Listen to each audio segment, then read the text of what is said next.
Hello အားလုံးပဲမင်္ဂလာပါကျွန်မမိုင်းမိုင်ပါဒီနေ့ one word program ကနေပြီးတော့ပြန်လည်ကြိုဆိုပါရစေဆိုတော့ကျွန်မဒီနေ့နှုတ်ဘတ်တော်အနေငယ်နဲ့ဝင်ငါပေးချင်တာဖြစ်ပါတယ်ကျွန်မဒီနေ့ဝင်ငါပေးချင်တဲ့နှုတ်ဘတ်တော်ကတော့တိရောခန်းကြီးလေးခန်းငယ်လေးဖြစ်ပါတယ်ဆိုတော့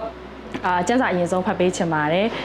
တရောခန်းကြီးလေးခန်းငယ်လေးချစ်သားတို့တင်တို့သည်ဘုရားသခင်နှင့်ဆက်ဆိုင်ကြ၏ထိုသူတို့ကိုလည်းအောင်ကြပြီအကြောင်းမူကားတင်တို့ဖတ်၌ရှိသောသူသည်လောကဖတ်၌ရှိသောသူထက်သာ၍ကြီးတော်မူ၏ဆိုတော့အင်္ဂလိပ်လိုမှာဆိုလို့ရှိရင် Year of God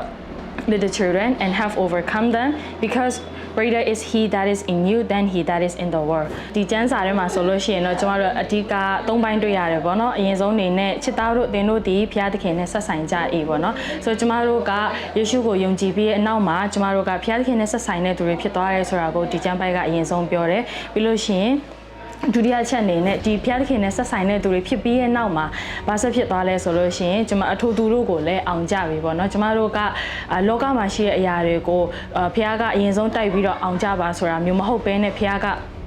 ဒီကျမ်းစာထဲမှာဗာပြောလဲဆိုလို့ရှိရင်ထူသူတို့ကိုလည်းအောင်ကြပြီပေါ့နော်ကျမတို့တခါတည်းဘုရားကအရင်ဆုံးတိုက်ခိုင်းတဲ့ဘုရားမဟုတ်ပဲねကျမတို့ကဘုရားနဲ့ဆက်ဆိုင်တဲ့သူတွေဖြစ်ပြီးအနောက်မှာတခါတည်းလောကကိုအောင်ကြတဲ့ဘုရားဖြစ်တယ်ဒီအကြောင်းအရာရဲ့အဓိကအကြောင်းရင်းကဘာလဲဆိုလို့ရှိရင်ဒီအနောက်မှာရှိရပေါ့နော်အခန်းငယ်လေးအနောက်မှာပါရှိလဲဆိုလို့ရှိရင်အကြောင်းမူကတင်တို့ဖတ်နိုင်ရှိသောသူသည်လောကဖတ်နိုင်ရှိသောသူထက်သာ၍ကြီးတော်မူ၏ပေါ့နော်ဆိုတော့ကျမတို့ကိုးကွယ်တဲ့ဘုရားကိုတစ်ခါလေကြားလို့ရှိရင်ဘယ်လောက်ထိကြီးမြတ်ကြောင်းကျမတို့မေ့လျော့နေတတ်တယ်ပေါ့နော်ဆိုတော့ဒီကျမ်းပိုက်အဖြစ်ကျမဘာဖြစ်ခံစားရလဲဆိုလို့ရှိရင်ပေတရုရဲ့ရေပေါ်လမ်းလျှောက်တဲ့အရာကိုပြန်ပြီးတတိယစေတယ်ယေရှုကပေါ့နော်တစ်ဖက်ကမ်းမှာရှိနေတဲ့အချိန်မှာတပည့်တော်တွေကလှေနဲ့ပင်လယ်ကိုကူးတယ်အဲ့ချိန်မှာပင်လေလှိုင်းနေထန်လာတဲ့အချိန်မှာယေရှုကရေပေါ်မှာလမ်းလျှောက်တဲ့ခါကိုတပည့်တော်တွေကကြောက်လန့်ခဲ့ကြတယ်ပေါ့နော်အဲ့ချိန်မှာယေရှုကတပည့်တော်တွေကပေါ့နော်ဒီယေရှုကိုတစီတည်းရဲ့လို့မြင်ပြီးတော့ထင်ပြီးတော့ကြောက်လန့်တဲ့ခါမှာယေရှုကသူ့စီလာခဲ့ဖို့ပြောတဲ့ခါမှာပေတရုကသူယုံကြည်ခြင်းနဲ့ရေပေါ်လမ်းလျှောက်လာခဲ့တဲ့အကြောင်းအရာပေါ့နော်ဒီအကြောင်းအရာနဲ့ပတ်သက်ပြီးတော့ဘယ်လိုမျိုးပြန်လဲတွေးတောမိလဲဆိုလို့ရှိရင်ပေတရုကရေပေါ်လမ်းလျှောက်တဲ့ခါမှာဖះကိုကျမတို့ဒီကိုးကွယ်တဲ့ဖះကိုစစ်စစ်ကြီးတဲ့အခါမှာသူက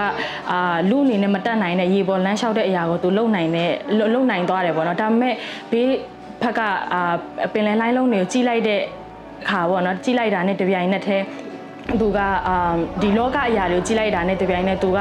ပင်လယ်နဲ့နစ်သွားတယ်ဆိုတဲ့အကြောင်းအရာကိုတွေ့ရတယ်ပေါ့နော်ဆိုတော့ကျမတို့ကိုးကွယ်တဲ့ဖခင်ကဘယ်လောက်ကြီးမြတ်တယ်ဆိုတာကိုတစ်ခါလေးမှမေ့လျော့နေတတ်ကြတယ်ဒါကြောင့်မလို့ဒီနေ့ one word program အားဖြင့်ပါကိုခွန်အားပေးခြင်းလဲဆိုလို့ရှိရင်ကျမတို့ကိုးကွယ်တဲ့ဖခင်ကတကယ်ကိုတခြားသောအရာတွေလောကဘက်မှာရှိတဲ့အရာတွေထက်တကယ်ကိုကြီးမြတ်တဲ့ဘုရားဖြစ်တယ်ကျမတို့တွေဘေးပညာလောကမှာရှိတဲ့အရာတွေကြည့်မယ်ဆိုလို့ရှိရင်တော့